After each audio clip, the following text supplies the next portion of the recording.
the ops room. He's on his time out right now. Get in the bin. But I'm sure he'll still come back some way or another if you get my drift. He always finds a way to come back. He always Well, finds a way. we got Horsemen taking on Caren Tiger coming up next, and Horsemen, they have been looking really good, especially coming off. Even I know it's weird saying they're looking good coming off a loss, but it's a loss to EL in a 5-4 fashion, something that I don't think has been done in a very long time. Well, not since last season with B Gaming up against EL Gaming. And you say that about Horsemen. I'm going to say the same thing about Caren Tiger. They looked very good in their 5-4 defeat to Team Efficiency as well. So I think we're ready for a very good matchup between these two sides. I think they're very closely matched, and hopefully they're going to come into this one as well prepared as they did go into their matches yesterday. Yeah, thinking about yesterday, it's one of those things we think back when it was a long, grueling day yesterday. The reason that it was long is we had so many great competitive games that went down to the absolute maximum amount of games, maximum amount of time. So in the end of the day, really happy with how those ones progressed. And I'm expecting this game to be equal, if not better, than some of the games we saw yesterday, because both these teams are right on the heels of EL Gaming in terms for that secondary spot on the leaderboard. I've predicted a 5-3 actually for this matchup tonight in the favor of Horsemen. Now, given the fact that Caren Tiger looked so good yesterday, I'm not actually so sure that it is going to be a 5-3. I think either way it goes here, probably we are heading in towards a tiebreaker. We'll have to see which Horseman shows up, which Caren Tiger shows up, but certainly the two teams that played yesterday, if they show up in this matchup, it's going to be a very, very hard-fought victory for whichever team does pull off the win. Yeah, I wouldn't be surprised if we see back and forth all the way through. If we see a 2-0 on any map, I will be actually surprised with how that goes down, because just the way that these two teams have been playing, it's been just like really fast, scrappy rounds, not letting anything go without taking something back. Very EL-esque. When EL, every time someone goes for a poke, they'll make sure to take something from you. But these guys, they're playing just like that. If they're going for anything, they're making sure they're getting equal opportunity trades. Yeah, there are some interesting dynamics coming out when we do have a look at the map pools for these two teams. I think I would probably favor Horsemen just a little bit. I think they have a little bit stronger of a map pool. But in saying that, Caren Tiger have displayed some good things. Obviously, yesterday we saw they were very well prepared for Team Efficiency. They had that interesting strategy on steps with the IS-7 hidden behind the SU. And, you know, if they can come into today with some more strategies like that, then I'm interested to see how they're going to go. Yeah, look, you mentioned Caren Tiger and how well they did yesterday. Let's have a look at their lineup to see just who will be playing for them tonight. You've got some of the superstars, Aki OV. Hellcry had an impeccable series yesterday as well. Yeah, Hellcry looked really, really impressive yesterday, I've got to say. And even the day before as well, he was putting up some big damage numbers. So he's someone to watch out for. If we can have a look, I guess, across the entire roster, I think they're all looking pretty good at the moment. I'd be looking towards, obviously, like I said yesterday, Yupa and Hellcry, though, to be the top two, really, for this lineup. I think those are the guys that are pulling them through. Those are the guys that are getting the damage when they need. Yeah, and of course, on the other side of the table, we have Horsemen here who are looking just as strong, so nearly taking a series off EL. They were up 4-2 for damn sake, and then dropped it, threw it all away, and EL came back to win that 4-5. But that's still an impressive feat nonetheless, taking at least a point off of EL. You can see some of their players. Sphinx, ex-EL player. What did he's brought a lot to the table yesterday. Well, actually, he was kind of a little bit off yesterday, I felt like. So hopefully, if he can perform better tonight, if he had actually been on point yesterday, I think Horseman probably could have won that battle. But yesterday it was really Nundesu, Archon, and OBOV trying to carry the torch. If we can see something from Sphinx, I hope you know, that's going to go a little better for Horsemen. We got the head-to-head here. Hawks taking on Aki OV, and it's really tough for me to pick which player I do like more, but I got to go with Aki OV. At least he's got the picture. He's looking hyped. He's doing the fist bump. He's ready. So these two guys are kind of the heavy tankers for their teams. Aki OV flexes around a little bit, but Hawks definitely does find himself in heavy tanks quite a lot. 1,700 average damage dealt for Hawks. That's quite respectable. Similar there for Aki OV. Just a little bit lower, but definitely some good stats across the board. Liking the penetration and accuracy there for Hawks as well. That's up there with the best of them. Yeah, Aki OV, he must just shoot a ton of shots with a lower accuracy but a higher damage dealt. This man must be a machine gun of a tanker. Yeah, definitely getting those shots, and when they count as well. So not much between those two. Obviously, Aki OV does have some really strong tankers on his team, like Yupa, like Hellcry, who are probably taking up a lot of the damage stats there as well. So he doesn't necessarily have to deal as much damage. Yeah, and Horsemen, they've got some of the greatest tankers in the league right now, and I really want to see them showcase that tonight, because I feel even though they did a great job against EL, it kind of was overshadowed by the epic comeback that EL managed to pull off. Yep. So I want Horsemen to kind of be the protagonist in this stories and really come out ahead swinging against the evil Caren Tiger. So do you think they can actually pull it off, though? I think Horsemen can. I think if they're going to beat Caren Tiger, it's going to come all the way down to the wire. I think Caren Tiebreaker, they got that name for a reason. They always take us to the very end of these series. But I really think that Horsemen, after yesterday's performance, even before that, are just looking like the more experienced and stronger roster. It is so hard to call, really. It does come down to really which of these two teams has come into this one with the better preparation. And now having a look at the picks for this one, initially it's going to be Ruinberg coming out from Horsemen. An interesting pick for me. I didn't think necessarily that was a map that they were super keen on getting onto, but it looks like they decided to go on that one. I think Caren Tiger are going to be pretty happy with Ruinberg, to be honest. For me, that one's probably a 1-1. And the pick of Ghost Town, that's surprising to me from Caren Tiger. I've actually got a feeling that these are actually swapped around. I think Ghost Town's been picked by Horsemen. Caren Tiger have picked Ruinberg, to be honest, because Ghost Town for me is definitely a map that the Horsemen here are going to look a little bit stronger on. Ruinberg, like I said, is going to be a map that Caren Tiger's going to be quite pleased to be on. Yep, just got confirmed they were actually swapped around, so a little bit of graphical error on our part. Hopefully we can get that sorted for the next one. But like you said, wise choices coming out from these teams. You know them so well, Jordan. It's almost as if you do this for a living, mate. I do. Well, I like to get the stats. I like the map stats, and I know which teams are good on which maps. And hopefully I'm going to be right with my prediction tonight of 5-3. But as we get further and further down the map picks here, mine's coming out for Caren Tiger. Not a map that we tend to see either of these teams on all that much, so that one could be a bit of a question mark. And Muravanka as well is a bit of a question mark here for both of those teams too. Yeah, Muravanka is always one of those maps that's really up in the air until you actually see them play on it, because we're not sure what we're going to be expecting, and then all of a sudden teams are rushing 3 to 4 tanks straight to that 2 flag. Maybe they're going 1 through the Magic Forest. There's so many varieties that Muravanka does behold, so it's always interesting once we get into it to see which kind of poison they pick. Yeah, so having a look at these maps, I actually think the first 2 maps are going to be critical for both teams. If either of these teams can pull off a 2-0 on their own map pick, it's probably a 1-1 on Ruinberg, or maybe a 1-1 on Caren Tiger, depending on what Caren Tiger we... a 1-1 on Ghost Town, sorry, depending on what Caren Tiger we see show up here. So after the first few maps, I'm thinking... maybe I'm leaning towards a 3-1 for Horsemen, but it could very well be a 2-2. I don't necessarily think we're going to be seeing a 4-0 after these first couple of maps, in which case, whoever gets the initial advantage is probably going to be able to close this one out, because for me, Muravanka and Mines are really toss-ups, 1-1 sort of thing, and like those first couple of maps, super important. Yeah, I think you've really hit the nail on the head with this one, that any team that can get a 2-0 in this series are the ones going to be able to take it, because I really don't see it going any further than 1-1s apiece. So if it's going to happen, it's going to happen on Ruinberg, it's going to happen on Ghost Town, so they need to get that advantage out early. And I really see right now, I feel like Horsemen are the better Ghost Town team. Yeah, definitely. The last time we saw these two teams play each other on Ghost Town, it was earlier on this season, the first match of the season. Caren Tiger was actually up 3-0 at that point, and then that was where things started to turn around a little bit for Horsemen, who in the end inevitably picked up the 5-3. So I do like the pick of Ghost Town for Horsemen. That is going to be some... probably pretty bad memories for the Caren Tiger. So hopefully they've come into this one with a bit of a better mindset. They didn't look super impressive on it yesterday, it's got to be said, against team efficiency. On their own attacking side, they went far too YOLO straight in towards team efficiency, ran into the crossfires and died.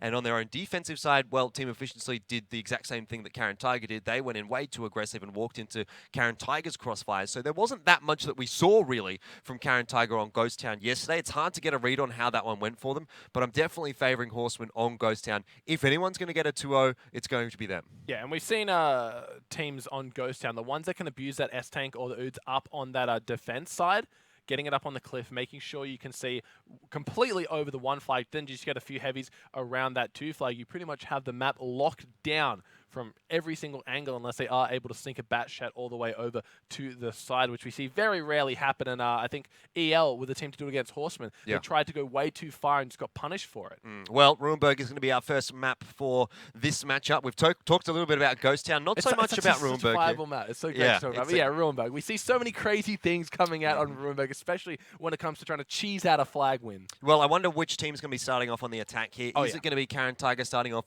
with their big triple mouse strategy? strategy or double mouse in the T110E3 strategy. I think it's a possibility, definitely. Yeah. I feel like that's probably going to be their fallback strategy. I'm more so interested as to what's going to happen here for Horsemen, because I haven't seen too much from them on Ruinberg. They've only played it a little bit so far this season, but it does look like Horsemen is going to be starting off on the defensive side with a pretty standard sort of a setup to defend against this mouse strategy. They're well aware of what Caren Tiger is going to be running here, and so are we. Caren Tiger have got the double mouse, they've got the T110E3. We know what's going to happen in this matchup, and hopefully Horsemen are going to be able to deal with it now that they've picked the right comp against it. Yeah, not the triple mouse, but the double will have to do this time coming out of the Caren Tiger. They do have a history of being able to pull it off, but it's a very slow strategy. So if Horsemen are able to get their tanks into position quick enough, they may be able to shut this down before it's even begun.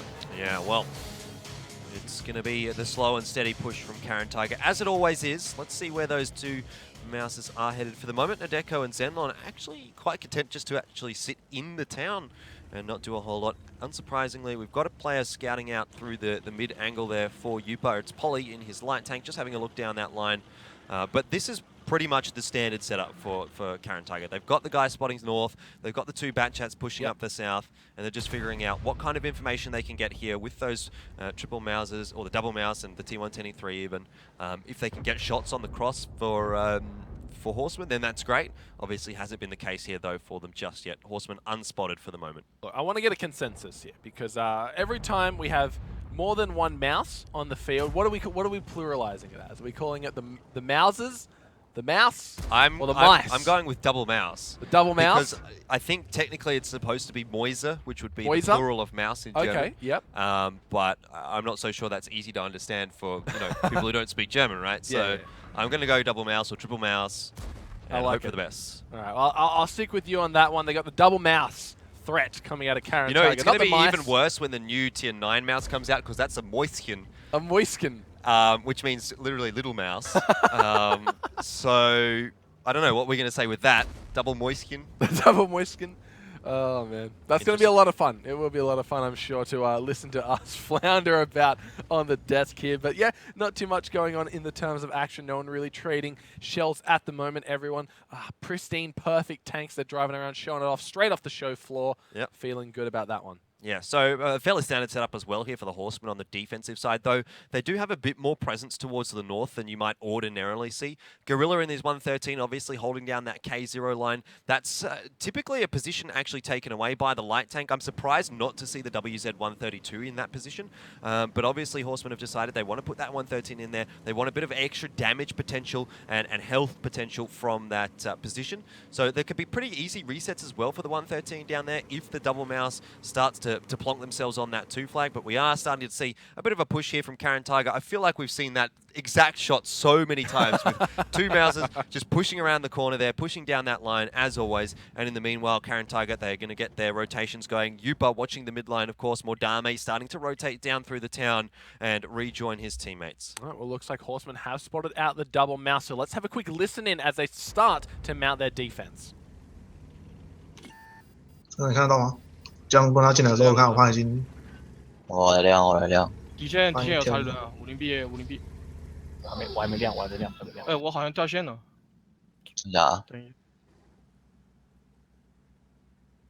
现在已经亮的人不能重来。嗯，你们先卡好，我还没死吧？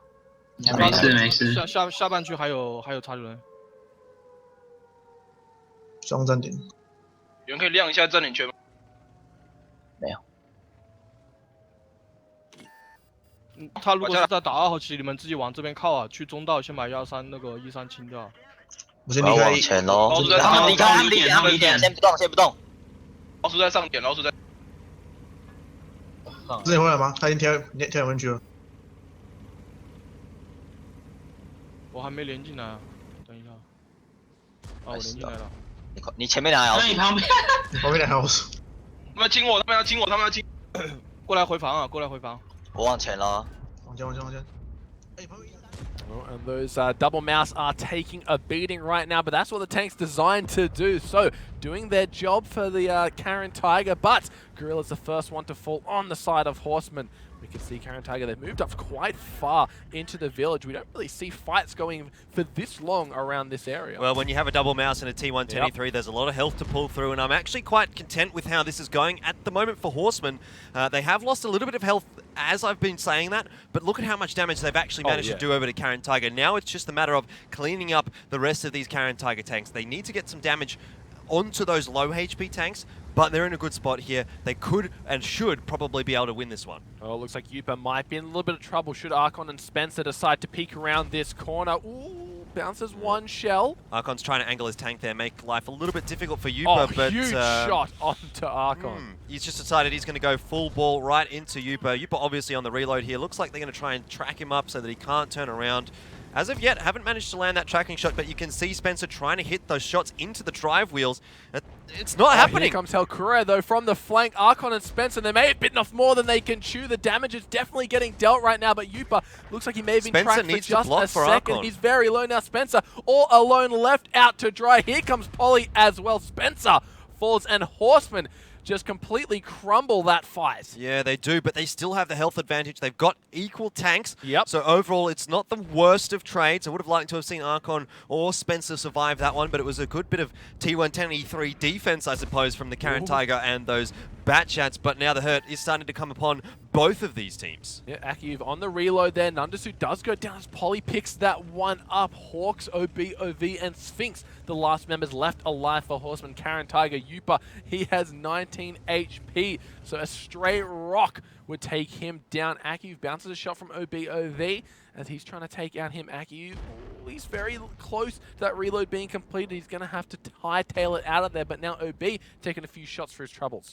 Yeah, look, there's two tanks on the field here for Caren Tiger that are a one-shot, and realistically probably two for the Horsemen as well, but Yupa can one-shot any of these tanks, so he's going to be a critical player here. I'm feeling like Caren Tiger with the advantage, but Polly just getting absolutely deleted off the field. It is a trade, though, there for Caren Tiger, and they did have the tank advantage, so overall, that's not too bad. Hellcry knows that he can survive two shots at least here from Sphinx, so he should be pretty safe in getting this kill, unless for some reason Sphinx gets a free shot off. Yeah, he's looking hyphy. He really wants to go in here and make a play right now. And like you mentioned, got the Batchat, 4 shells in the chamber, so he will be able to dish out the damage unless, of course, he misses, allows Sphinx to get a secondary shot up. Shouldn't be a trouble, though. That one's not going to kill him. Can he get the other one just off in time? He's not going to find it, though. Sphinx doing a miracle work to stay alive, and Helkurai in the end comes out on top. Now, OB, last player left alive, and despite it being a 3v1, he still has the HP pool advantage. Yeah, he's not in an awful position. Obviously, it's a 3v1, so it's going to be very tough for him, but the one takeaway is that, well, AkiOV has got a dead gunner, he's got a damaged gun, so he's probably not going to be hitting much. He'll be lucky to hit where he's aiming at, and he's a one-shot. Hellcry's a one-shot, Yupa's a one-shot, so if OBOV plays this one perfectly and Caren Tiger makes some small misplays, there's potential here maybe for OBOV to clutch it out. It's going to be tough, but it's well within the realms of possibility. Look, he's got a minute 50 to play with. As we can see, Helkurai is on the flag. OBOV going to be slowly but surely making his way across, and I know in our most games 2 minutes seems like a lot of time, but here in tanks, some of these buggers move quite slow. So OBOV going to have to pedal to the metal, hightail it over there if he wants a chance at winning this game. And I imagine, should he get there, two tanks just going to roll on over to that 2 flag and just cause him a nuisance. Yeah, well, he hasn't been spotted for the moment, so he's rotating quite nicely. Needs to make sure he doesn't knock over any trees or anything like that, but this is such a difficult situation now for him. Caren Tiger have done the correct decision. They've made the correct moves, and they've moved in to get that flag capture on. That's forced OBOV out. It looks like he's reloading here, so he's probably just actually putting a heat shell in instead of just taking an ABCR, or I'm not so sure. He's got 15 on the clip there, so I don't know, maybe he's got HE or something like that. Hard to say, but HE would clean up Yupa in one shot. Probably could take down AkiOV and Mordame with them as well, but I'm not so sure he would be taking 15 HE shells. I don't know. Hard to say. in the end, doesn't matter. Yupa gets the kill, and I think that might have been with a HE shell because that would have just usually probably dinged off the armor that was angled at that sort of an angle. Anyway, a good win there for Caren Tiger to start things off. We knew that they were strong on Runeberg, and they've come out and shown it. It was reasonably close, but it looked like they had that one pretty well under lockdown. Yeah, I think where it went wrong for the Horsemen was when they tried to go for that play and everything just, they just kind of muddled it up. They weren't blocking their shots correctly. They weren't getting the tracks on the Caren Tiger tank there, and it just went to hell. Yeah, it was a bit interesting, that push from Archon and Spencer. I was surprised to see them go that ham. And it didn't really work out, obviously. They did miss those tracking shots. And even if they had have hit the tracking shots, there was still such a big health pool there on Yupa that they had to get through. And in the time that it took them to do that, the Batchats came in and saved Yupa, essentially. So good little bit of team play there from Caren Tiger. They're looking nice tonight. Yeah, definitely great response. Great response time as well coming out of Caren Tiger. They take us to 1-0 over Horsemen at the moment on Runeberg. Like you mentioned, a very close game. That the double mouse really paying dividends for them at the moment. We'll have a quick replay up on your screen now to see what exactly went awry for Horsemen. And yeah, I think they just really needed to actually take out Yupa here. That could have been maybe the difference. But Spencer just didn't have enough damage, and Yupa able to get the finishing blow there in the end. Polly picking up that kill onto Nandesu was quite nice as well. I think Polly was quite effective in that WZ-132, even though he went down pretty early on in that clutch situation. In the end, it was Sphinx up the top there for Horsemen. He's been doing so much work. It's good to see him back on the top of the scoreboard for Horsemen. That's where you want him to be. But Archon missing, Nandesu missing from the top 7. That's really, you know, something that's gone awry a little bit for Horsemen there. Oh, look, they were the ones that carried him to a near victory over EL Gaming yesterday. He's going to pick up his slack this time around to help them win this game. But unfortunately, like you said, they're missing from that top 7. So starting off the series a little bit rough here, but Runeberg, we expected it to go 1-1, so wouldn't be surprised to see them rally back and give us a nice competitive round 2. Yeah, Spencer not getting a whole lot done in that WZ. Obviously, it's a little bit difficult when you're going up against a T1 T3, not the easiest of tanks to penetrate, especially in a Tier 8 light tank. Nandesu not getting a whole lot done there either in his Batchat, so there's some of the missing damage, which could have potentially been the difference really there for the Horsemen. But essentially, they kind of got baited into the strategy that Caren Tiger was running there. Caren Tiger with the double mouse strategy, they wanted the mouse to be taking the damage, and that's exactly what happened. We saw the double mouse.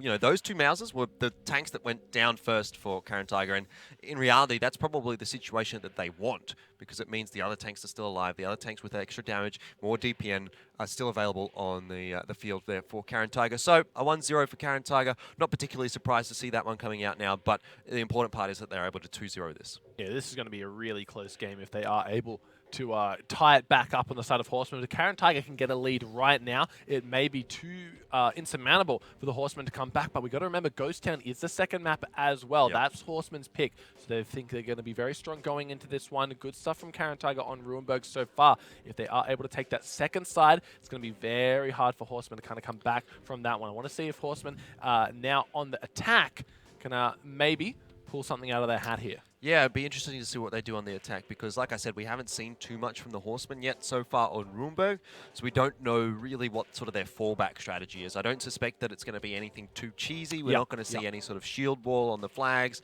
I don't expect we'll see too many Mouses coming out from Horsemen. It's what not do really you expect, their kind Jordan? of tank.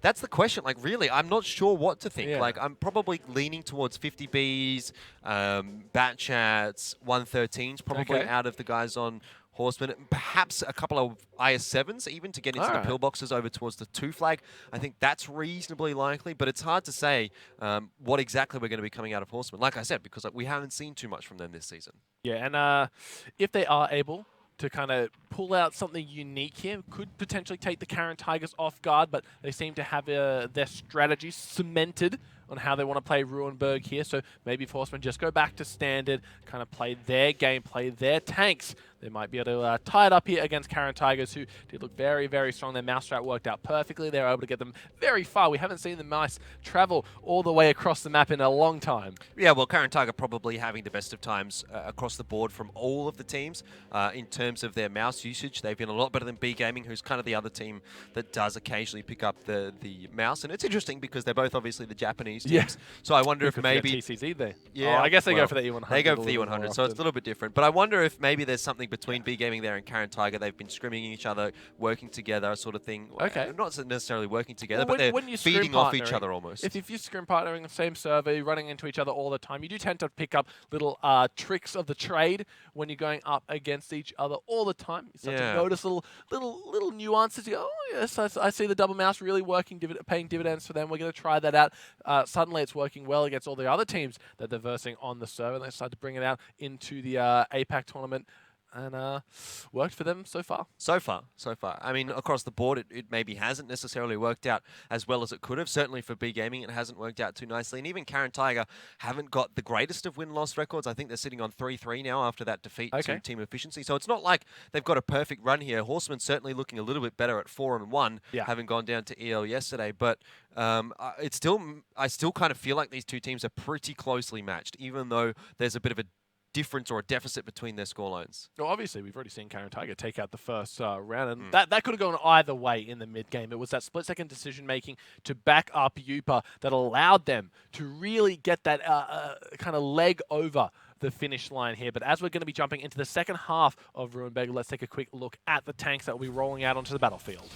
Well, there you go. I was kind of right about Horsemen. They did go for the 50 Bs. They did go for the Bat Chats. I'm a little surprised not to see something a little bit heavier in that lineup, though. I'm looking for the IS3, the IS7, sorry, or the 113, but they haven't decided to go for that. So this is a very, very damage-heavy lineup for the Horsemen. Caren Tiger, for their own right, have gone fairly damage-heavy as well. A T10 and a Bat Chat AP as their tier 9 tanks. They do at least have a 113 and an FB215B to add a bit of extra bulk to that lineup.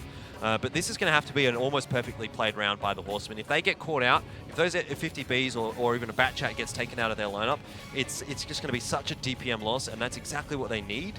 That extra damage, that's what their advantage is. That's what they need to make use of. So Horsemen, I think, here are going to need to be pretty careful. Yeah, they really want to be able to find someone out, burst them down with those auto-loaders before Caren Tiger can answer back. So any early spots coming out of Caren Tiger definitely pay dividends already. We see Gorilla and Spencer being spotted out, but they're only in the Bash 25 APs. They're just trying to bait these Caren Tiger guys into a fight, or not even a fight, but they're just trying to bait some sort of attention over towards this two-side of the flag. You can see the rest of the Horsemen have got to set up on that C1 area. They want to push down this line, and that's exactly what they've started to do. They, as of yet, are not spotted, but if they can pick off Zenlon and Mordame straight off the bat, that's where things are going to start to get difficult for Caren Tiger. I think, though, Horsemen have been spotted out pretty easily here. Caren Tiger should get a pretty early rotate across. Hawks already starting to take a bit of damage. Sphinx avoiding lots of shells, and as of yet, they haven't actually done any damage over to the Caren Tiger. They've already lost a tank. Hawks goes down. This could be huge if Caren Tiger are able to rotate across just in time. The old bait and switch not paying off for Horsemen. Nandasu goes down to about half health. He takes another shot to the side. Now Sphinx in a 2v1. Where is his backup? It's non-existent right now. He's going to have to do the whole thing by his damn self. 2 shots left in the chamber. Nandasu for Sphinx getting lower and lower. He takes a tag in the back. Here comes Archon OBOV, finally able to take out Zenlon, but at what cost? They've lost 2 tanks. They've lost 2 HP pools, and they're down 5,000. This game's probably already over, really, for the Horsemen. Like, they got spotted out way too early, and it was just a quick sort of turnaround, really, for Caren Tiger. Like, they could just move their tanks a couple of meters, and they were in a position to fire on those Horsemen guys as they were on the cross. So the ideal situation for Horsemen there is they would have already crossed half the field before they got spotted by those Caren Tiger tanks in the little clump of houses there in the A line. But wasn't the case. They got spotted even before they left the cover of the city, and it just allowed Caren Tiger so much time to deal the damage that they needed to do. Yeah, this is looking rough. A BFV, he's about to go down. Spencer falls as well. Horsemen are just crumbling under the pressure right now. Caren Tiger doing a great job of identifying the play immediately, not falling for the bait, not overcommitting. Gorilla, last player left alive. Horsemen, we did not expect you to start the series off in a 0-2 fashion, but props to Caren Tiger because they played Ruinberg quite expertly, if I don't say so myself. I don't think that kind of a tank setup is something that you could realistically run on a map like Ruinberg. There's far too many angles like that you can get punished from. Sure, maybe you can do it on Ghost Town, where you, or even maybe Himmelsdorf, where you can dance around the corners, get your clips off, and go about it like that. But on a map like Ruinberg, there's so many options for Caren Tiger just to set up in defensive positions. A little bit harder to pick tanks off there for the Horsemen, and that's exactly what they're composition is built around, so, picking yeah. tanks off. And they were the one to have their tanks picked off on that cross. Hawks going down before having dealt any damage. Not a good situation at all for it was rough. the Horsemen. It really was. It kind of takes me back to the game we just watched where Dark Wolves kind of did a similar strategy, but a lot less refined, just running straight into the firing line of EL. We've seen many a team actually try to go for a similar push, and it hasn't really worked out. So I'm interested to know what the circumstances are that allow that push to be efficient and effective. Well, there needs to be a lot more focus over towards the 2 flag there, and it just wasn't enough really from the bad APs. They weren't doing anything. They weren't really pulling any of those tanks across from the Caren Tiger. So I think the bad APs, they probably went in just a little bit too early, and they were already kind of out of the fight. It wasn't even a fight, but you know what I mean? They were out of position. Yeah, they weren't able to be shot by the Caren Tiger guys by the time the rest of the Horsemen were starting to push the other side of the map. So Caren Tiger was no longer interested in those bad APs. They were already starting to focus elsewhere, and by that time it was too late for Horsemen. Those guys had already committed towards that push up through the A line, and clearly we could see it didn't work out. Look, and like you said, the bad APs just weren't doing their job, and if they'd come back in being maybe a little bit of a nuisance, a little bit of mosquito buzzing around, getting a few hits in and out, then maybe they would have been able to draw a little bit more attention over to the side, but obviously backing off immediately, and I'm sure the battle stats will say the same, and wow, it's a lot of Caren Tiger members up there, but Archon reigns supreme in the MX-50B. Yeah, it doesn't really matter in the end there, though, for Horseman. He did get 2 clips off, but realistically, there was just not enough damage dealt by the rest of the team there. No. And, well, 1 for 6. I'm pretty sure Caren Tiger's going to be quite happy with that split in the top 7. And so that's Ruinberg done and dusted. We didn't expect it to end this way, but Caren Tiger, obviously knowing their map pick quite well, should be quite pleased and content with taking the series to this fashion, but going into Ghost Town as the next map. Yeah, look at that. 2 tier 10 tanks taken out without firing a shot. That's that can't be happening. It really can't. And look, you know, you say maybe we didn't expect it to be like this. It's not particularly surprising, in all honesty, for Caren Tiger to be able to 2-0 this one. Like I said, both of these first 2 map picks are going to be super critical for these teams. Yeah, if they can pull off the 2-0, they're well in a good spot to be able to, you know, start to get a win on the board here tonight. So really, Caren Tiger have essentially done their job as far as I'm concerned. They've got the 2-0. They did what they needed to do. They got it done. And now it's up to the Horsemen here to come out on Ghost Town and show us their 2-0, because that's exactly what they need to be able to stay in this competition. If they, or in this series, sorry, if they lose even a single round here, it's putting 3 on the board for Caren Tiger, and I think that's probably just a little bit too many rounds that they're going to need to pull back on some less favorable maps. Look, that's it, right? If they are able to get themselves onto Ghost Town, get out of Ghost Town rather, in a 1-1 fashion, that's going to be a huge win for them, bringing them up in a 3-1. That would be impressive stuff coming out here, but they got to actually do it first. We can speculate all we want about how great it will be for the Caren Tiger, but coming into Ghost Town is going to be a whole other story. We know how good Horsemen are on this map. We know that they know how to abuse pretty much every little aspect that Ghost Town offers. So now, Caren Tiger, the onus is on them to show up and prove to us that they are better than the Horsemen. Well, it is a big question to ask. I mean, both of these teams, like we said, coming into this one, were looking like a strong prospect this season. Yeah, and definitely. It's an very important match for both of these teams, given that they are very close on the ladder, both vying for very similar points on the standings there as well. So whichever team can pull off the win here, it's going to be a real boon for them. And obviously, we've seen a couple of rounds go the way of Caren Tiger, but I don't think this story is fully told just yet. We're into Chapter 1. Maybe we've just finished Chapter 1, but there's still a lot of reading to go, so to speak. That last series was just the prologue. Now we're getting into the meat of the night. But I really do feel that B Gaming, they left some big shoes to fill for that second spot, the people to challenge EL Gaming. We've seen Horsemen. There, the shoe fits the foot, but shoe size, it's not a unique thing. Could fit Caren Tiger as well. They could be team efficiency. That's it. There's so many people vying for that second spot. Exactly. And at the moment, I have to say, I feel like team efficiency's probably sitting in that position, having that win over Caren Tiger. But if Horsemen can pull off a win here, then again, it just comes down to that matchup between team efficiency and Horsemen, which we're yet to see as to who I would be putting ahead. Because, you know, Caren Tiger, maybe if they can pull off a win here, I'd say Caren Tiger, Horsemen are maybe sitting at 3-4. Team efficiency sitting on 2, but if Horsemen can pull off the win, it's 2-3 for Horsemen team efficiency. So it's still kind of up in the air. Like I said, this match is so important in the grand scheme of things. Yeah, we definitely have a little bit of a love triangle going on for that second place at the moment. And the Church of Elon just kind of watching up, laughing, and glad they're not part of this whole dramatic situation. But the two contenders for it tonight, Horsemen and Caren Tiger, jumping into Ghost Town. What do we see here, Jordan? Okay, so Caren Tiger on the defense have got the UDES, not too big of a surprise there. And IS-7, a little interesting on the defense, but I think that's just going to be planted up in the northern part of the map, we see it for those quite resets. We do see it every now and then. Not so much from Caren Tiger, but it is what it is. Horsemen, though, on the attack with a double Kranvag and a double 50B. Lots of autoloaders on the field, though they do have the 113 and the FV215B for that constant DPM.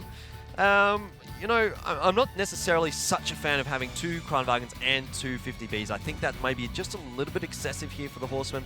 Would have probably preferred just to see 3 50Bs or 2 50Bs and 1 Kranvagen and maybe a 113 or an IS-4, IS-7, something like that. But let's have a look and see how this is going to work out for the Horsemen on the attack. I don't expect they're going to be particularly interested in heading towards that one flank. They don't have any tanks that can sit super hull down. Like, obviously, the Kranvagens are good in a hull down position, but not on that one flag. It's going to be easy resets for Zenlon at the angle that he's got in that UDES. So I think this is a good option from the Horsemen to head over to the 2 flag. It's pretty much their only option, and they need to make it work. Yeah, Spencer just trying to be cheeky here, force a few shells out of the Horsemen's squad. At least some attention to be paid over to him. So if he's able to keep that pressure on, that might keep Caren Tiger at bay for now. You can see Zenlon up on the kind of vantage point there on the Oods. Not going to find anyone to spot over that one flag as us with our God Vision know that Horsemen, they've got a different ploy right now. Yeah, he's just trying to do some lawn mowing, get rid of the bits of extra... Some landscaping. Yeah, exactly, some landscaping. He's clearing out the area for any situation where he might actually have to get a reset on towards that one flag. Not the case at the moment. Spencer obviously sitting here on the 2 flag is really the one exerting all the pressure. It's going to be quite difficult to get resets onto him, but it shouldn't be impossible for Caren Tiger. I think, you know, this is not going to come down to the flag capture. It's not going to come down to the resets. What it's going to come down to is the brawl that is going to inevitably start. See, that's the thing, right? The flag reset has to come through, but it's what do Caren Tiger do next? Because there's no way they get themselves in to the flag reset position. They've done it to then not have a brawl immediately after. Gorilla's you can see in Gorilla. He's trying to do some work. Hawks here gets a kill on Nikado. What will they do next? A lot of damage coming out. Gorilla really trying to find some vantage points to go down. Madame takes him out. He falls to the forces of Caren Tiger. Now we see OBOV trying to punish AkiOV. Not going to happen though. Madame now in a 1v1 versus Spencer, and I don't like Spencer's odds as Zenlon with the Oods gets the snipe. Yeah, not a great situation there for Gorilla. He was kind of caught out. He was always going to go down, and it was going to be a question of how much Horseman was going to be able to get out of his death. As far as I'm concerned, they probably haven't done enough here, Horseman, on the attack, because have a look at the health. It's just dropping. Hellcry picks up Hawks. Now, Desu able to trade out, but these 50 Bs from Horseman haven't done enough. No, this is just looking terrible out of the Horsemen right now. They're really playing a poor game, especially on Ghost Town, their map pick here. So 3 tanks left to 5. Caren Tiger should have no difficulty cleaning this round up. And Yupa's going to get picked off here for free. The Kranvagen of OBOV is loaded, and Yupa still 20 seconds off the reload. So unless OBOV messes this up somehow, he's probably going to be able to pick up the kill. Probably should have been cleaned up there actually by Nandesu, but he missed a shot. And actually, I think Yupa might be able to get around the corner. No, not quite. Not so happen, that's a bit of a consolation prize, but I don't think it's going to help Horseman all that much, if I'm honest. Oh, let's see if he can go for the snipe. Not going to matter. Sphinx gets dropped before it even matters. Zenlon going to rotate down from the hill. He's done his job. He's played his position well. Nandesu and Hellcry on a 1v1. Nandesu should be able to pick that one up if he still has another shot left to play with. Nope, nothing. Hellcry just going to mosey on out. Yep. OBOV. It's just a matter of time, though. Yeah. Like, there's not much that Horseman can do here. I mean, 2 Kranvagens are probably not the tanks that you want in a clutch situation. That's a very nice shot from AkiOV, actually. But still, getting the job done in the end. OBOV is going to be just charging in there, and he knows that he's going to die pretty much. So he's just going to try and get as much out of this as he can. He might be able to, if he hits another big one onto Zenlon, not going to find it. Is he just going to go for the cheap ram? One more shot should take him out in a 2v1 versus AkiOV and Polly. Not going to find anything but a grey death screen and a hefty bill for repairing his tank. Yeah, so I think the problem there for the Horsemen really was that they just got themselves out of position a little bit too much. And with tanks like a 50B, with tanks like a Kranwagen, as the majority of your lineup, you can't really be affording to have tanks out of position. You need to be playing it as perfectly as possible. Maybe like if you get an IS-7 or an IS-4 out of position, they're going to soak up a few shells. They're going to bounce a few shells. They can survive a little bit longer. But when it's a 113 that's not in a position to really survive, he's easy and free kills really for the Caren Tiger there. You saw the 113 go down immediately. We saw Spencer getting taken down by the IS-7 as well pretty easily. And in the end, you know, Horsemen just lost to too many tanks early on in the piece there. Yeah, I really feel like they tried to force that flag capture. They tried to force Caren Tiger to get into a position to go for a bold break. They really didn't have the setup to punish Caren Tiger for any overextension that they may do, and that's where they kind of fell flat. Caren Tiger, they went in, they got the reset, and then they got a few kills off the back end of that. I really felt that if Horsemen, their plan had been a little bit more clean, they could have been able to punish Caren Tiger for that, but it just wasn't the case. Nope, certainly wasn't, and we're back at that 3-0 in the favour of Caren Tiger. It's looking rough for the Horsemen here. It is, but if you remember, they were down 3-0 the first time they placed Caren Tiger. Great point. And they ended up winning 5-3, so it's definitely not out of the realms of possibility here for Horsemen to come back on it. I'm you know, a bit worried to see them losing that one on Ghost Town there, but hopefully they can come back in the second half, get a win on the board, then we move on to Mines. Again, I'm a little bit not sure about that one for them, but that's something that we'll have to find out later on down the track. Look, Horsemen, the training weights are off. You got to show us something, and we got something to show you guys. Of course, it's the replays of the last game, and kind of some things to highlight here. Mudame just completely blowing up Spencer, but Gorilla, he'd already gone down. He was in such a bad position from the start of that game. Couldn't really do too much. And that's kind of how the story went for Horsemen. They were all in position, so they just weren't able to do enough. Yeah, they certainly weren't able to do enough. We'll have to see what these damage stats look like here. Yeah, that's not great. Hellcry, Zenlon, Akio V up the top. Caren Tiger having a pretty good time of it. Archon got a bit of damage out into 50B, which is fair enough, but, you know, where's the other 50B? Where's the other Kranwagen? I'll tell you where they are. They're on the bottom half. Yeah, they're on the bottom half of the scoreboard, exactly. So I would have probably preferred to see just another heavy tank, you know, like another FV215B here for Horsemen, or maybe an IS-7, an IS-4, even an E100, which is not something that Horsemen pick up all that much, but it just is there to soak up a little bit of extra damage, which, you know, the 50Bs and the Kranwagons can't necessarily do, and I don't think a 113 is enough with that kind of a lineup. Especially when Zanlon's up on the vantage point, just popping off with the Oods right there, hitting, dealing so much damage. Missed the status when I think it was about 3,000, so great stuff by him, just really being the sniper that his team needed him to be. So it's great to see new strategies come into play when new tanks are released. And of course, we see there's your missing tanks, Jordan, bottom half of the leaderboard. I mean, Spencer not able to get much done in the RU251 is pretty fair, you know, pretty acceptable. Not acceptable, but expected, I suppose. Yeah, you know, he's in an RU251. What is he going to really do up against IS-7s and things like the FV215B 113s? It's not going to be easy for him. In the end, probably would have liked to have seen him maybe get a little bit more than just one shot worth of damage out. I think that could have been useful from him. Get 3 or 4 damage shots out before you go down, but wasn't the case in the end, and we find ourselves with a 3-0. Didn't expect to be here at this stage of the game. No, certainly not. Like I said, Horsemen will at least taken one round. I thought it was going to be 2-2 at the worst. And I said if anyone was going to 3-1, it was going to be the Horsemen. Well, that's definitely not the case right now. Caren Tiger looking pretty good, potentially to close this one out. We have seen them have issues closing things out in the past. That's true. We don't so call Caren Tiger I'm breaker not for counting nothing. my chickens before they hatch. That's exactly right. And all I can do is smell chicken right now because it seems the food has arrived and it's making me very hungry here. But we have a game to get through, and I'll be damned if we're taking any breaks tonight, Jordan. Yeah. You guys didn't take any breaks yesterday. You guys did a great job covering for me as I was unfortunately a little bit sick, and I picked the perfect Chose day. the right perfect day to have a little bit of a meal. And a nice easy day out the back, just watching some tanks. Me and Alex. It was some great tanks to watch. I'm glad I got to be a part of it. Yeah, me and Alex had the hard work out the front, looking pretty. Well, you guys do that naturally, so it's not too much hard work, if you ask me. But look, coming into the defensive side here for Horsemen on Ghost Town, do we expect to see something similar to what Caren Tiger did, maybe get the Ooze, maybe get the S-Tank up on that vantage point. Well, I and just hope kinda so, rain down the because Hellfire. it looked good for Caren Tiger. It really I hope did. that the Horsemen are going to be able to, if not with the same strategy, at least look as convincing as the Caren Tiger did there on the defense.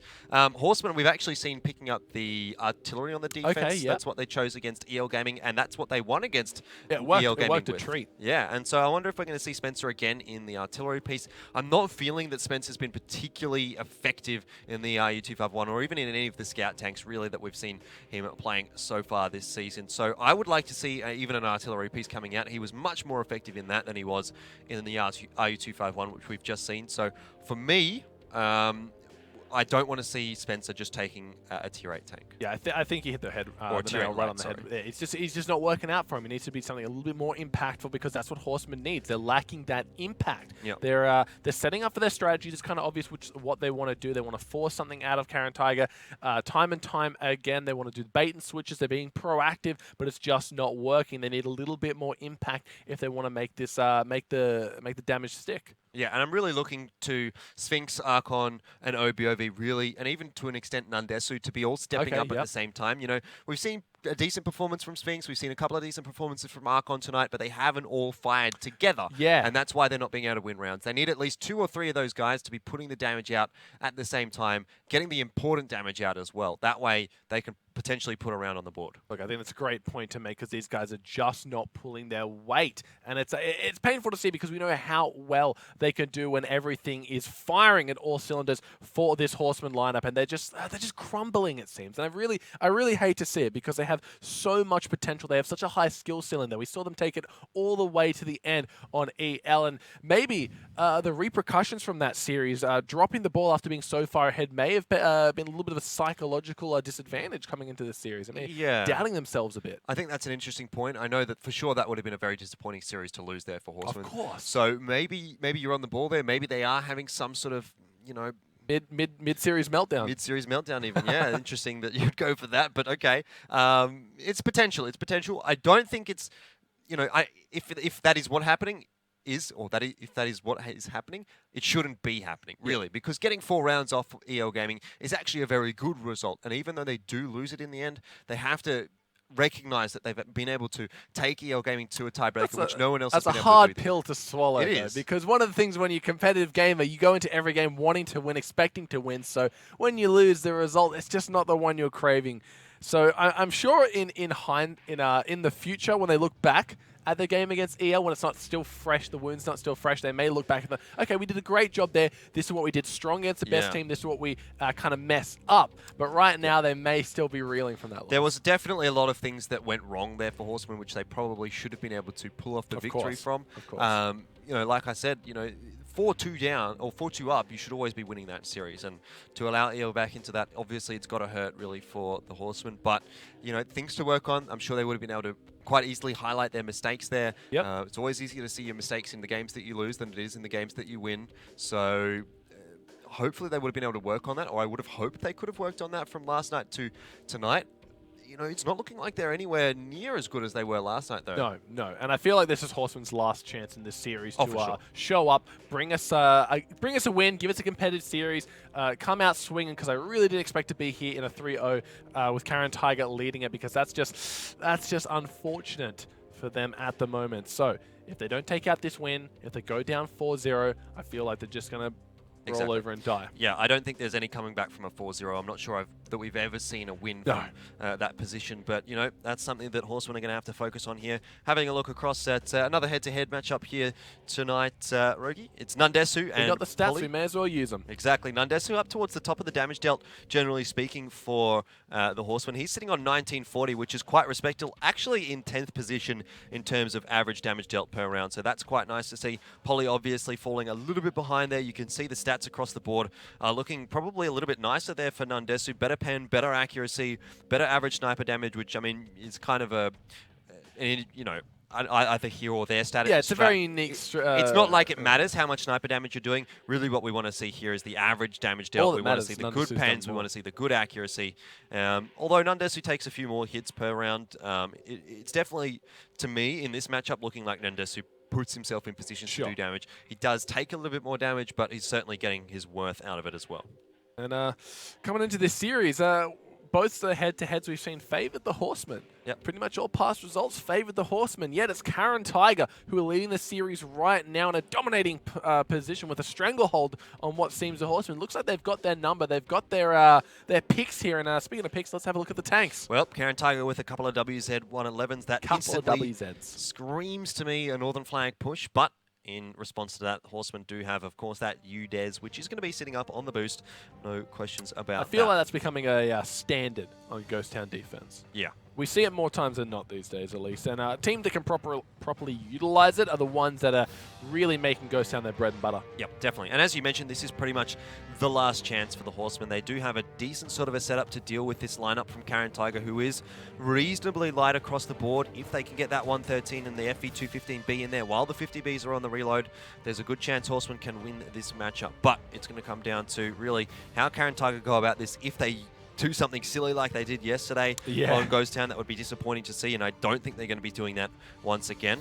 So I think we're going to see a pretty good match coming out here from Caren Tiger. It's going to be tough from Horsemen from here on out, you know, and as you said, this is pretty much their last chance. Look, as we're loading into the game here, of course, I do want to touch on the UDES and its role that it's starting to fill on Horsemen. And we know what it does well, and we know its advantages, but what are some of the ways that teams, for Caren Tiger, for example, can punish it? How can they play around this UDES? Because it seems like its position on Ghost Town is just, it can't be touched. Well, we've seen a few interesting strategies actually to deal with the UDES. Yesterday we saw from Dark Wolves, I think it was, they put the AMX CDC wall in front of the that 2 flag, which obviously didn't quite work out for them. Meltdown picked up the win anyway. It was probably mispositioned. That's an option. I'm not so sure I'm too keen on that. I'm generally speaking not a fan of shield strategies because you have to sacrifice an entire tank for that, and you really do have to make the worth out of the tank that you let go, basically. But for me, the ideal strategy, something like what we saw in EU, was they just sort of blind fired the UDES and they took it down with a bunch of AMX 50Bs in that position around sort of B8. They peeked around that cape there and fired up right into the A1 corner and got the hits that they needed to. The other option, of course, aside from those two, is just to head in towards the 2 flag. And generally speaking, the UDES is not going to have as many angles into the 2 flag as it will in towards the 1 flag. It's looking like that's the option of choice here for Caren Tiger.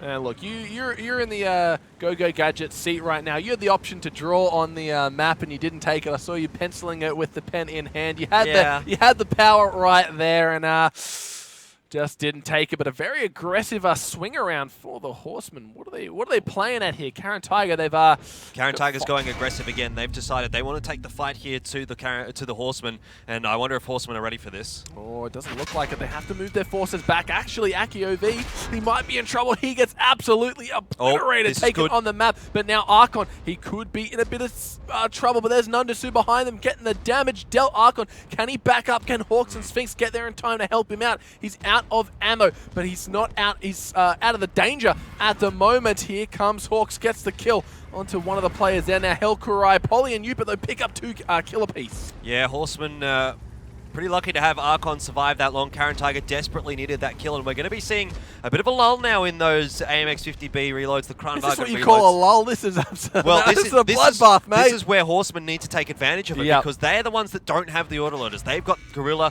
and Sphinx in the 113, the FV215B, but Sphinx gets dropped, and I think Caren Tiger might even be able to pull out a victory from the jaws of defeat here. Oh, if they can snag this one away, it would be impressive. The UDES is just over on the corner there. You can see trying to get some shots down. Hawami trying his best, but here comes OBOV. Looks like he's got that AMX 50B fully loaded and ready to fight. I don't envy Hawami in this current situation. If he can get another shot off, though, it might be good enough. It may be enough. Not going to find it. He needs to face hugging him. I'm not sure why he didn't push earlier forward there. It would have made life so much more difficult for OBOV. In the end, I'm thinking maybe he was a little bit scared of Spencer in the UDES if he wanted to push out around that corner. But look, he gets the kill in the end there, and overall, you really don't want to be trading your 50B for a WZ111 in that situation. This is dangerous for Caren Tiger now. Yeah, Polly's are straight in the firing line of that UDES. If he can get one more shot, it could spell disaster. Now Gorilla, he's chasing down Yupa, but here comes Mond. Needs the tracking shot. Oh my lord, they take it! It's a 3 versus 1 right now. Spencer, his accuracy has to be on point. Mudame and Polly are both one-shots. Yupa may be able to tank out one, but Spencer, Oh, I'm no. afraid this one is going to be a 4-0. I don't think we're going to see Spencer pull this one off. Yeah, he's in a UDES. It can put out a lot of damage per minute, but I'm fairly certain he can't actually one-shot Upa unless he gets a very nice roll. So, well, Caren Tiger are not even going to give him that option, really. They're going to get onto the flag here. They're going to force him to come to them. And obviously that's not going to be a nice situation for Spencer. He wants to be sitting back there with the camo, getting the snipes across, and, well, trying to push in and reset a flag in a UDES is one of the worst situations possible I could think of in this game. Yeah, I did not expect this series to go this way, this quickly as well. 4-0 for Caren Tigers None of us did. Their horizon, as we can see in our bottom left. Poor Spencer. He's making his way up to the hill right now. Polly and Madame, the only people on the hill. But Yupa, he's gone hunting. Yeah, he's got that proxy spot now. He may be able to hunt him down. All that information does for the remaining Caren Tigers members is to move them an instant position change there on the flag. They've positioned their 2 tanks on the flag much, much safer than what they initially were with that information off that spot of Spencer, and Yupa's going to find himself an easy kill here. Spencer's not going to be able to do much in that one. Actually, it's more Dharma to close it out, but that's 4-0 for Caren Tiger, and they have just come out here and obliterated the Horsemen. Yeah, this is a time for our Horsemen. If you're going to make a comeback, it has to be mounted now because you're coming into the 3rd map, 4-0 down. Not something I'm sure they expected themselves to be in, especially after how they were playing the last few days. So, is this a Horseman blunder, or is this Caren Tiger just playing impeccable tanks tonight, Jordan? It's a bit of both. I think Horsemen have made some errors in their tank choices. Sure. But on the whole, Caren Tiger have just looked a whole lot better. They've been getting the kills that they've needed. They've been executing their own strategies well enough that Horsemen haven't been able to answer to it. So after that 4-0, I'm thinking this one's a 5-0, to be honest. Look, Alex out the back is going to be feeling pretty comfortable about his prediction. It was a 5-3 for him to Caren Tiger. He's the only one out of the 3 of us that predicted Caren Tiger, but I don't think even he would have thought that this was going to go in this kind of a for fashion. Alex tonight for that one. But 4 points going to be going across to Caren Tiger if they are able to pull out this win in a 5-0 fashion. Very convincing stuff. I think only that last round and maybe one of the Ruinberg rounds did actually look very close because the other few have been a bit of a whitewash here. Absolutely. I was going to say definitely and absolutely in one sense. Absolutely. Absolutely. But let's have a look at the replays there before we start dabbing on camera because no one wants to see that. Oh, lucky the camera swapped off. Anyway, this I thought was a problem actually for Caren Tiger. I thought Archon needed to die if they were to pull off the win, but then all of a sudden, Polly and Yupa around the sides of the map actually managed to find themselves a couple of kills there. Polly obviously in the bat chat behind pretty much all of those Horsemen, just firing off free shots, and he's quite happy about that. Yupa, he gets away and reloads before he goes down, so you know, that's a good performance there from Caren Tiger. In the end there, it was a very, very nice comeback from them as well. They looked like they were down and out there. Yupa with a great performance, 3.1k. Polly with a great performance, 3k. Even more Dame and Hawami getting close to that mark as well. And obviously quite a high damage game because we saw a lot of those tanks go down. But across the board, just good stuff from Caren Tiger, getting the kills that they needed. Yeah, I really feel like Caren Tiger are firing on all cylinders right now. They're not showing any signs of slowing down either. From start to finish, this game has looked quite handily in their pockets at the moment. All they need is one more. Which map are we playing on next, Jordan? It is Mines. Mines. Ooh, I don't favor this map going towards Horsemen with the way they've been playing. Caren Tigers, their accuracy, their decision-making, their pretty much everything they're doing in comparison to Horsemen is on point right now. So if Horsemen, this is their last opportunity. They got 4 to 5 last opportunities left in them now.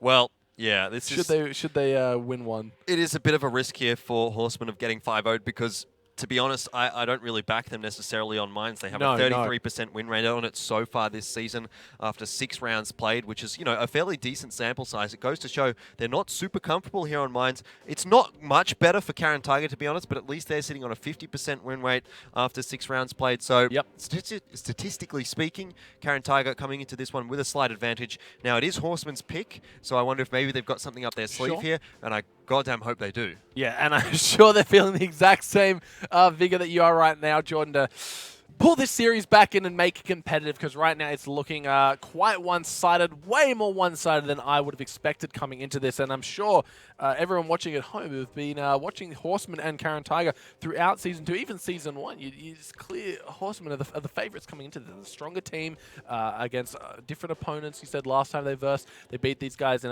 they got the 5-round sweep after being down 3-0. But this time they're going to have to one-up that and go for the 5-4 sweep. I mean, the 5-4 is potential here. We saw last season these two teams, whenever they faced each other, it was 5-4, 5-4 in the favour of Caren Tiger. Yeah. Now, obviously, Horsemen are going to be hoping to pull back 5 in a row here.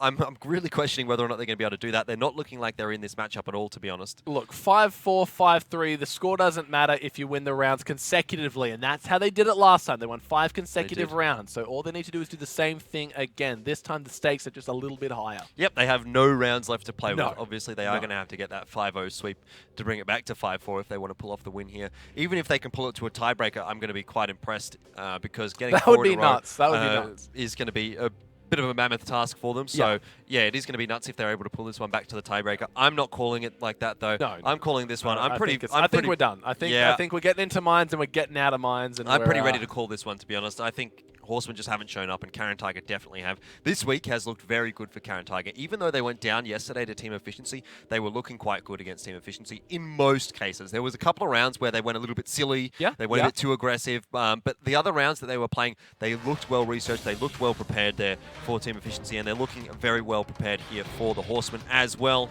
Going to have to go up against a defensive side from the Horsemen, who have decided to pull off a Grill 15 and a T49, so a lot of big burst potential there for the Horsemen if Caren Tiger is going to put themselves in a dangerous position, though I think Caren Tiger is going to be quite content with what they're going to be going up against here. 51-20 and a Skoda T50 here for Caren Tiger is a little interesting, going for the double tier 9 strategy. And, well, a lot of autoloaders on the field there for Caren Tiger. Every single one of those tanks has a autoloader, so that's interesting. Whether or not it's going to bite Caren in the butt is the real question, because we have seen Caren Tiger go for a full autoloader setup before, mostly on Ghost Town, though. Spencer's going to be watching the cross. He should get a pretty good shot of cross here, and is he going to be able to connect it? Not really. Hit the ground, did a bit of splash damage, but Hellcry is going to be quite, or rather, Sphinx is going to be quite happy with that cross. And I think that's just a little bit of an early mistake. Oh, look at this, though, from Tiger with behind. a great flank from Horsemen. Oh, great flank onto Horsemen, or rather. Archon takes a bit of a brunt of the damage there. He's up top trying to lay down the Firehawks. Not getting shot right now. Zenlon, he's one misstep away from falling down the cliff, but Nandasu gets the first kill onto Aki OV. He goes down. Now Nadeko takes out Gorilla. This could be looking bad. Hellkure has made his way down the hill onto Hawks. Zenlon and Hawks, 2 versus 1. That's 2 tanks down for Horsemen, 2 down for Caren Tiger, with a HP pool favoring the Tiger right now. Yeah, Caren Tiger just had more guns in that fight there. Horsemen, with the Griddle 15 at the back, the T49, they weren't really available to be doing the damage, and it's really been an issue here for Horsemen. Caren Tiger, though, they should all be on the resets here, or the reloads, rather. This is where Horsemen needs to pull ahead. You can see them starting to get a bit of extra damage back, but within, the next 5-10 seconds, these Caren Tiger tanks are going to be off the reload, and that's where the hurt starts to happen here for Horsemen. It's still within the balance. Both teams could win this one, but I think Caren Tiger's still in a bit of a better position. Zenlon needs to back out there. He's shot. Yeah, he's dead. I don't know what he's doing here peeking. OBOV's going to get the kill. He's just trying to get as much damage across to that Grill 15 as he could before he went down by the looks of things. And Caren Tiger should be able to trade these 2 tanks on the hill. Yuba, though, taking a bit of damage. He's going to be up against Sphinx, and Sphinx will win that duel. So a couple of critical duels. And Hellcry, what is he looking at? I have no idea. It's all falling apart at the seams for the Caren Tiger right now. They're really blundering this lead that they had. Hopefully they can get that shot onto Nandasu. Not going to happen though. Hellkure, he might go down to Sphinx and OBOV. One shot at Nandasu should do it, but here comes Polly as well for a little bit of a backup. Spencer in the T49 just up on the ridges. He's going to get the kill onto Polly, and it looks like Caren Tiger have completely thrown caution to the wind and choked up a potential 5-0. Yeah, that was not great from Caren Tiger. They definitely should have been able to win that one. I think they probably were just... great shot. Good shot from Nandasu. Yeah, I think they were just tunnel visioning a little bit too much there. You could see the Batchats were just so keen to get the kill onto the Grill 15. One of them sacrificing himself to the 113 there. And then the second one really even peeking in far too much for the Grill 15. He got a couple of free shots on the Grill 15. Should have been like, okay, I'm happy with that. Let's put some damage into the 113 now. Like, he didn't necessarily need the kill. Yes, it would have been nice, but he essentially sacrificed his life for trying to get the kill. He didn't even manage to succeed. And in the end there, Horsemen, they pull off what is probably a bit of a streaky win there, I've got to say. Caren Tiger did have some errors, but it's a win. And it's a good win. It's what they needed to get themselves back into this, get a little bit of momentum, get a little bit of swing here to get them over that second side of Mines, because right now, one win, it's not a lot. It's not a lot to go off. They still need to do 4 more consecutively if they want a chance at taking the W over Caren Tiger tonight, who they still got a lot of mistakes to make before it starts to really catch up on them. And they made quite a few, so I feel like they got a few out of the way on this side of Mines. Coming into the next one, they might play a little bit more reserved and high functioning. I feel as though Caren Tiger might have just been caught a little bit off guard by the aggressive play that Horsemen produced there. Yeah. You're not necessarily expecting a super aggressive play when you see something like a Grill 15. Obviously, the T49 was going to be quite effective there because of the lack of armor on the side of Caren Tiger, but Horsemen really just going super ham in there, going for almost an Wargaming-esque strat, wrapping around the back of the mine and catching a couple of tanks off guard. We'll have a look at the replays here as we're discussing it, but yeah, I just feel as though Caren Tiger weren't necessarily expecting that. They didn't have the tanks in positions to deal with it, and they lost a couple of tanks pretty quickly off the bat. And you can see how Kura and Zenlon really laying down the hurt onto Hawks, but the damage had already been dealt. They lost Nikado and Aki OV before getting a few trades. And it was looking good for Caren Tigers in this position, but Zenlon kind of bit the bullet up on the top there. He didn't rotate down off the ridge, and he just got punished by the 113 and the grill. Well, in the end, it is those 4 damage dealers that I spoke about being able to get the damage across. That's it. OBOV, Nundesu, Archon, and Sphinx, and when they're all firing at the same time, they do manage to pick up the win. However, again, like I said, it wasn't necessarily the most comfortable of looking wins there for the Horsemen. No, so I think we need to see a little bit more from them if they're going to be able to pull this one back to a 5-4 either way. But it's a start. It is, and hopefully for them, it's the snowball that gets the ball rolling. But Caren Tiger, they've looked very good. Those were some very kind of outlandish mistakes that they've made that game. We haven't seen them being caught off guard too much, especially, like you said, not even looking at where their new 2 tanks were. He's Hellkura. He's standing in the middle of the map. He's trying to find the last remaining Batshat, just gets flanked by a 113 and a grill, even though they just had taken out Zenlon prior. It can't be happening. No, definitely not. But look, like you said, they've still got plenty of chances here. They've got 4 on the board. They've still got 3 rounds before they really have to be too worried. So I think Caren Tiger, they lost that one, but they're not going to be too bothered by it. They'll be feeling pretty happy here. Moving on to the defensive side of Mines, I think that's going to help them out a little bit as well. Generally speaking, it is a little easier to defend on Mines than it is to attack. So hopefully we're going to see a good performance from Caren Tiger come out here and, bite back at that little bit of, a nip that Horsemen have given them.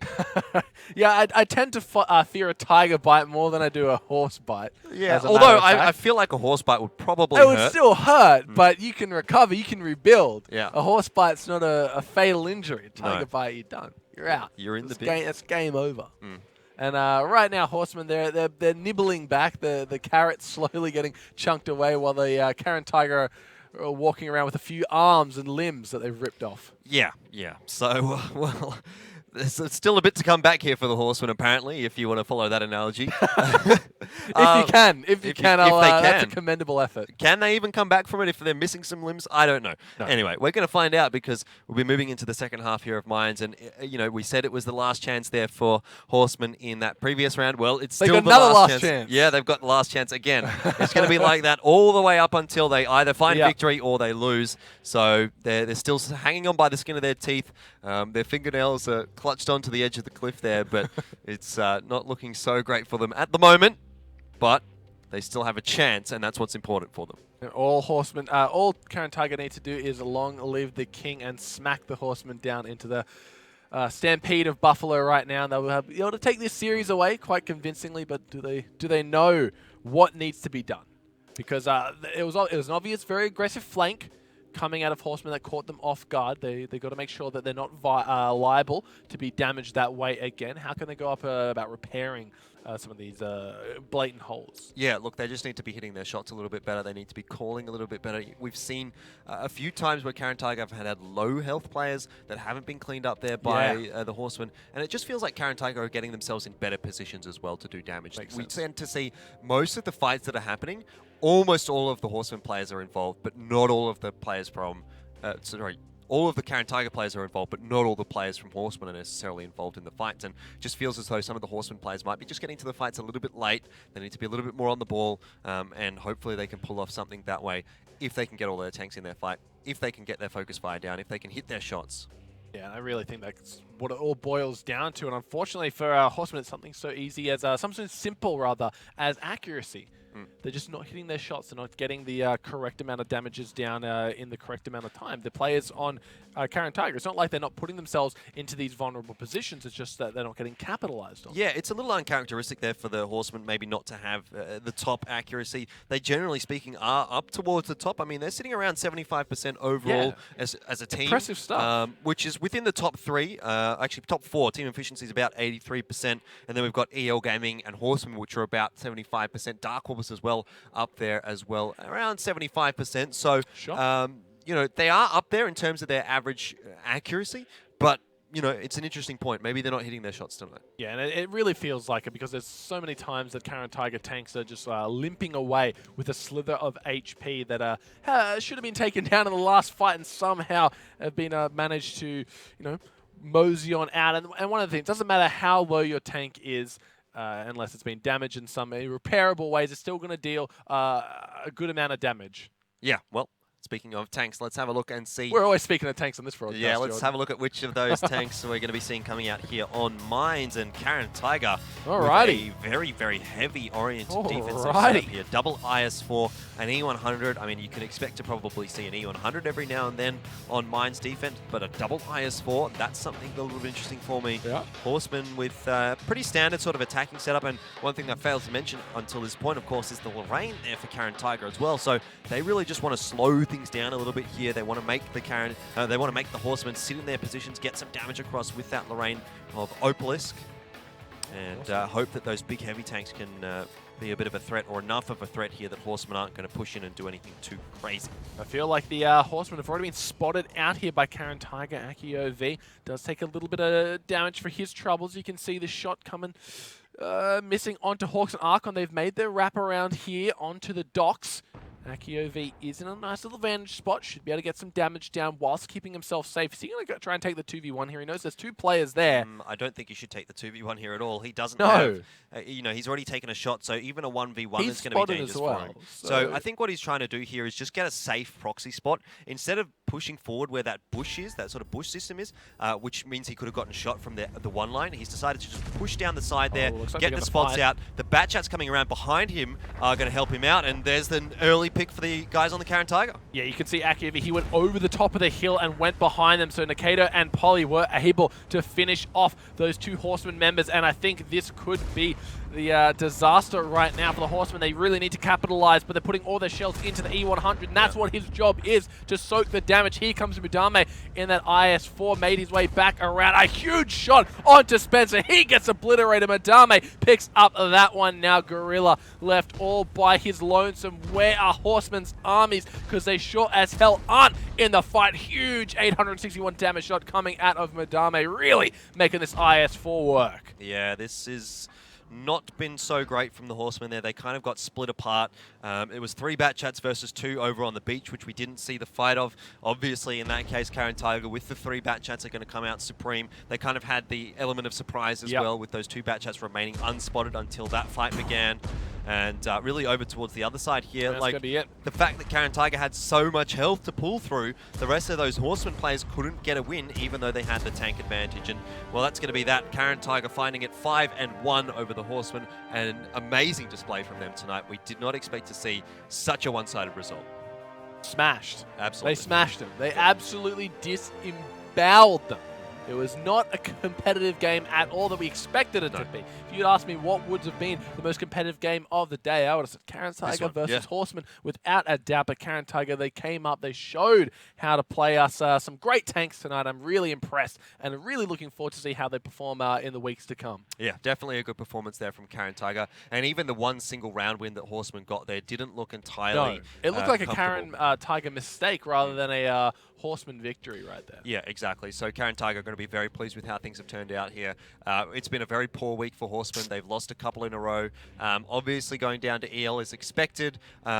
But they would have expected that they could have probably won that one given the position they were in. So all in all, I think Horsemen are coming out of this week probably with their worst week so far. Yeah. Even though they've done such a good job of getting rounds off the EL Gaming guys. Yeah, you'd really think this was a great week for Horsemen, especially seeing how they did yesterday. I think and taking EL all the way down to the tiebreaker. It's something we haven't seen in this season so far. But this performance really...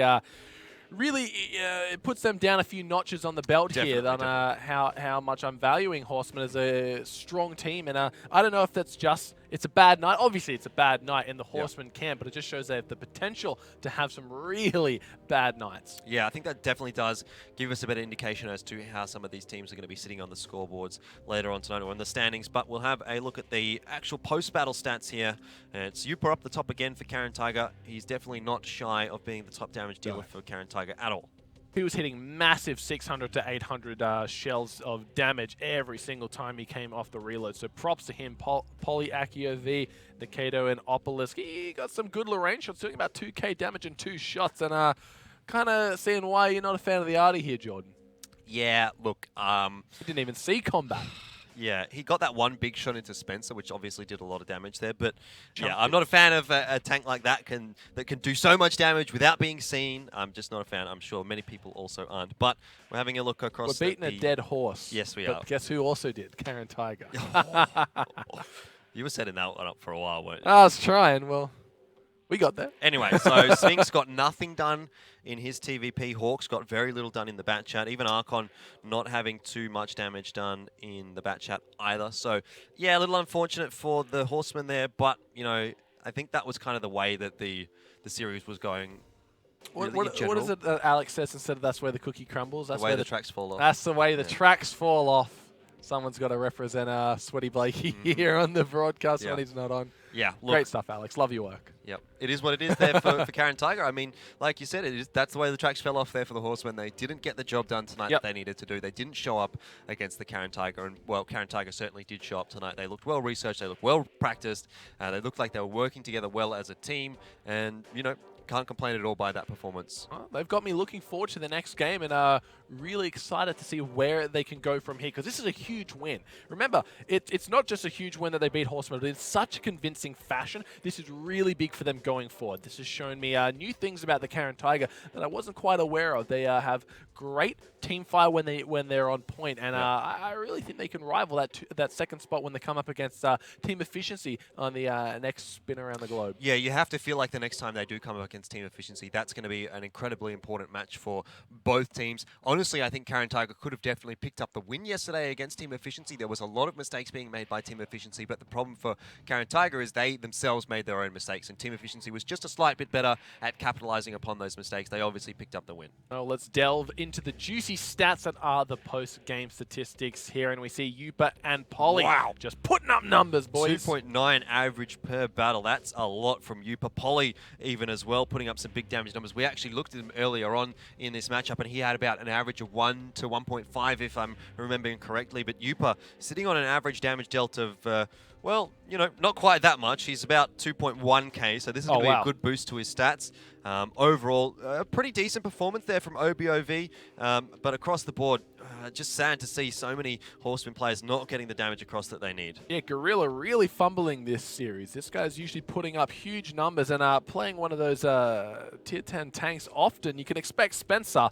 He's always in those tier 8 scouts, but Gorilla, he needs to be putting in a bit of a bigger impact in the game. Definitely, yeah. Look, Spencer getting roughly the same amount of damage dealt as Gorilla there is really not good enough. Spencer pretty much always is the lowest damage dealer for the Horseman. He is in those light tanks, so he doesn't have the opportunity sometimes that the other guys have, but there's no such excuse for Gorilla. He was pretty much always in a tier 9 or tier 10 tank this game, and he really should be doing a little bit more work. Look, but once again, great stuff to the to Caren Tiger, sorry, for taking out this win, really impressing the heck out of me, and I'm sure all the viewers at home. But we are going to go to a quick break. Where we come back, we'll have Meltdown taking on B Game, and of course, we'll be doing the caster magical chairs. Alex, musical chairs. Sorry, Alex will be back in this one to give you guys all the latest. We'll see you in 10.